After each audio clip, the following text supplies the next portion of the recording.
sucker yourself, like, what do you stand on, bro? Like, what morals and what principles are you bringing to the table every time we fucking move? You know what I'm saying? Speaking of principles, you talked about you called him an activist. Why'd you call him an activist? Oh yeah, I wanted to speak on that because I saw that you were on the No Jumper with Gil. Yeah. And then I didn't get to watch it fully and stuff like that, but I wanted you to like shed light on like that day and like the events that led up to it for the people, including myself, who don't really like understand the full story. That whole situation started with how did it start? It started with the Tiger.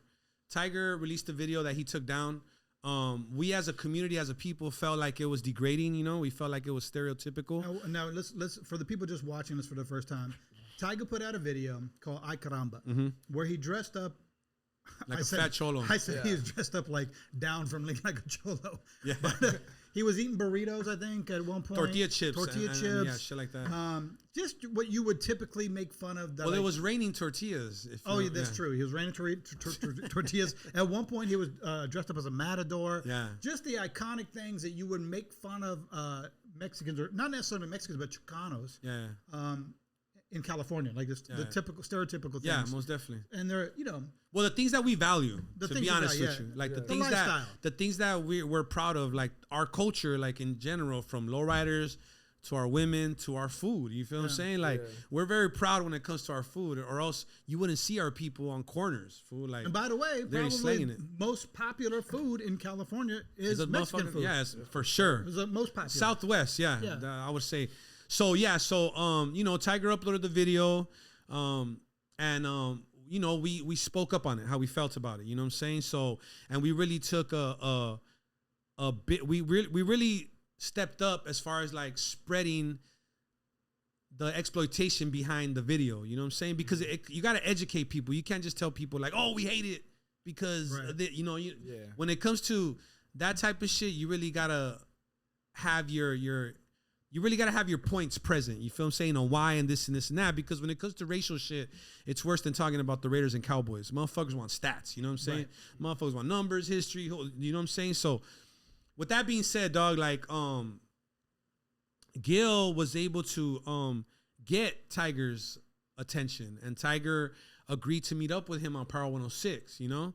For what it's worth, to us, Power 106 is still like it's an iconic platform, in LA. It's a hip-hop station. Yeah, Power 106 is the original ones, you know what I'm saying? So, even though it's not a radio world no more, like to us, it's it's prestigious to be there. 100%. Especially for us to be able to go on that platform and speak for our community. You feel what I'm saying? Like, not just going up there talking about music, like talking about some real shit. That's where Big Boy got his exactly. Name from, Yeah. For so sure. like even growing up, not to interrupt after you or anything like that, but like even now, maybe like now the generation like they're younger than me. I'm like 19, so I know because I still grew up in that world where it was like iPhones were coming out and like streaming platforms were coming out.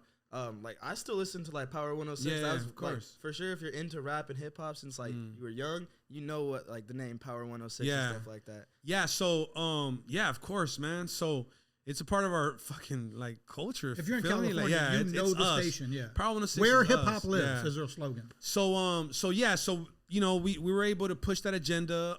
Gil went up there by himself. Him and Tiger spoke to me eloquently, like respectfully. Well, you were there that day? I wasn't there that day. No. I could have been, but I didn't.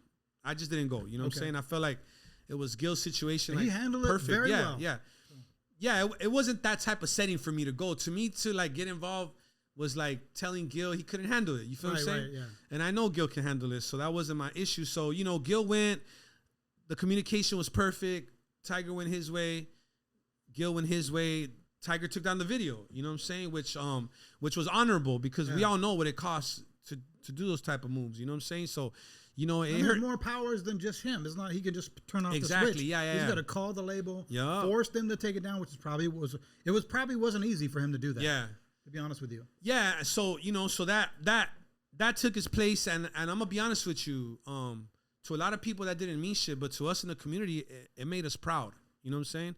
We really had a proud moment because you gotta understand, bro. Like stereotypical things and like the tear down of our culture has been going on for a minute with a lot of different videos, movies, songs, like and we've been kind of like muted out no matter how we felt about it. Maybe because we don't know how to communicate, or maybe because we didn't push it hard enough. Who knows? But here's the thing: this might be a start of something. It is a start. Bigger, it's not. It might be. It is. Good. You know what I mean? So after that, we're just chilling, going on about our lives. You know, we're feeling good. The coach is feeling represented well. You know, everything was respectful. No drama. No goofy shit. Right. And then here comes No Jumper with this post that's been doctored. You know what I'm saying? They edited it, and to me, it doesn't matter what world you live in, what your expertise or your profession is. The minute that something loses its integrity, it's not valid, bro. Right. You know what I mean? And it could be the smallest thing, you know what I'm saying? But integrity is everything, you know what I'm saying? Especially for a journalist, like, which No Jumper is, regardless what they say. It's a podcast. What you're doing right now is journalism. You feel what I'm saying? Right. And the truth is your validation for being a journalist. You feel what I'm saying? But there's two spectrums to that. On the streets, it's like this, bro. Like, first of all, Gil's not just a schmuck. You know what I'm saying? That's one of my elders. He's an older homie. You know what I'm saying? He's a Southsider like me. You know what I mean? And we don't allow nobody to, we call it throw smut on somebody's name, which means to basically throw dirt on your name. You know what I mean? And what they did was they threw a lot of dirt on his name with that edited video. They made him look like a racist. They made him lose all his credibility. So that moment that we had at Power 106 was no longer valid. Yeah. If this is true, if this video has validity, might as well forget about us even speaking up for our people. Now we just look like frauds and idiots. You know what I'm saying? So Gil told me, hey, I reached out to No Jumper. Like, they've agreed to sit down with me today. And I felt like the homie wanted me to go. So I offered to go with him. He called you? Because he called me. Okay, he called me. So you don't need to tell me you need help for me to help you, bro. Yeah, like, you know what I'm saying? Like, I'll see it, and if I see it, I'm gonna do my thing. So you felt the vibe. Long story short, you know, I decided to go with him. You know what I'm saying? And regardless, I was gonna come like with a few people with me. I don't really do too many things alone. You feel what I'm saying? Especially when I'm moving through the streets. But you know, we decided to go deep, dog, and it wasn't to intimidate people. That's the problem and the misconception of why we went deep. Mm-hmm. We went deep with the intentions of translating to the people watching and the people at No Jumper that it's not just me and this dude, man. That support. Yeah. It's a lot of us. Like, a lot of us, you know what I mean? Like, they called us, oh, they showed up with 50 thugs and 100 goons. Like, how do you even know they were all goons, bro? Yeah. Everybody that was there with me is a successful entrepreneur or businessman. Yeah. I didn't pick none of them fools up from the park or in the alley. You know what I'm saying? Yeah. Like, I called all of them either at their business. They have their own transportation, right? Exactly. Yeah. Hell yeah. Like, you know what I mean? And then I'm lucky that I'm fortunate enough to have enough love from the homies that, like, if I say let's roll, they know, like, this fool's not driving me into a wall. Right. This dude's, we're going to go somewhere respectful. We're going to go somewhere with a purpose. And when I told them the purpose, they believed absolutely. You know what I mean? So we went there. There was 50 of us inside. Did you have to explain outside. It to the guys? Guys, check this out. Here's what's going on. Well, I did that. And I did that in front of AD, Dunos, and the No Jumper cast that was there. Okay. So that it was set in stone amongst everybody. Okay. I let it be known, like, look, we're here respectfully. You know what I mean? We're here with class. We're here to show, like, what we represent. Right. You know what I'm saying? Because let's be real, anybody can get stupid, bro. Like, that shit doesn't. That's easy. So, yeah, so we went there deep. Yes, we went there deep in solidarity to show unity. To show, like, a common goal, you know what I'm saying? But as usual, anytime you get a group of Mexicans that are hood affiliated for a certain community, right away, but that plays back into the stereotypes that I'm telling you. You feel, and that's why it's so important for us to demonstrate class and respect. You know what I mean? Because look it, nobody got loud there. Nobody even got violent there at all. Disrespectful, nothing. And we still got painted out as a mob of angry cholos that went in there to hunt down Adam. Where did that come from? I mean, I heard them say it on the show. They said, "Oh, you showed up at 100 deep or whatever." Yeah. But ultimately, like, that comes from prejudice, brother. There's no way around it. Like, T-Rail was one of the hosts, and he expressed that.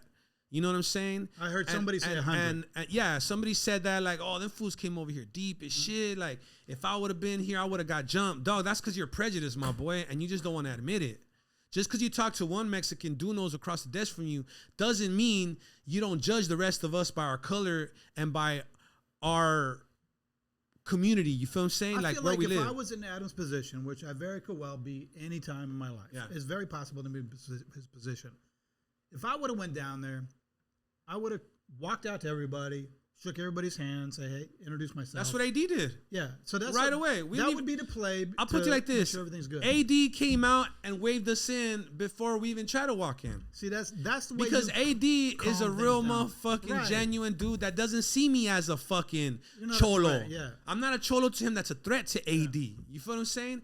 And I know this because from before I've known AD, and he's always had a welcoming arms. He's a good guy. But when you're looking at motherfuckers already judging motherfuckers from a distance, and you're even after we went in there and showed love and respect, you're still talking about us like we went in there. When you say you, who are you referring to? I'm referring to T-Rel, the other host. Oh, you know what I'm saying? He did have issues. Well, after they made a reaction to it on No Jumper, and he basically came out saying that if I would have been there, they would have had to jump me because I wasn't going out like that. Why? But it wasn't that situation. That's what I'm saying. Yeah. But that's how you know how people really feel, bro. And it's good. Listen, T-Rel can be as prejudiced as he wants. It's all love. I'm not going to come down here and let's burn him at the stake. My attitude would be like, I'm gonna go out there not thinking, oh shit, I'm scared. I'm just gonna say, hey, look, I'm gonna go introduce myself to everybody because I'm not assuming I'm there to fight. 100 people. I'm not gonna fight 100 people. But the reality is like, if it's gonna go down, it's gonna go down. But the reality is like, I could de-escalate it, and also. No one wants to fight in my head. I always think no one really wants to fight. They just want to get to the resolution of the problem. Yeah, most definitely.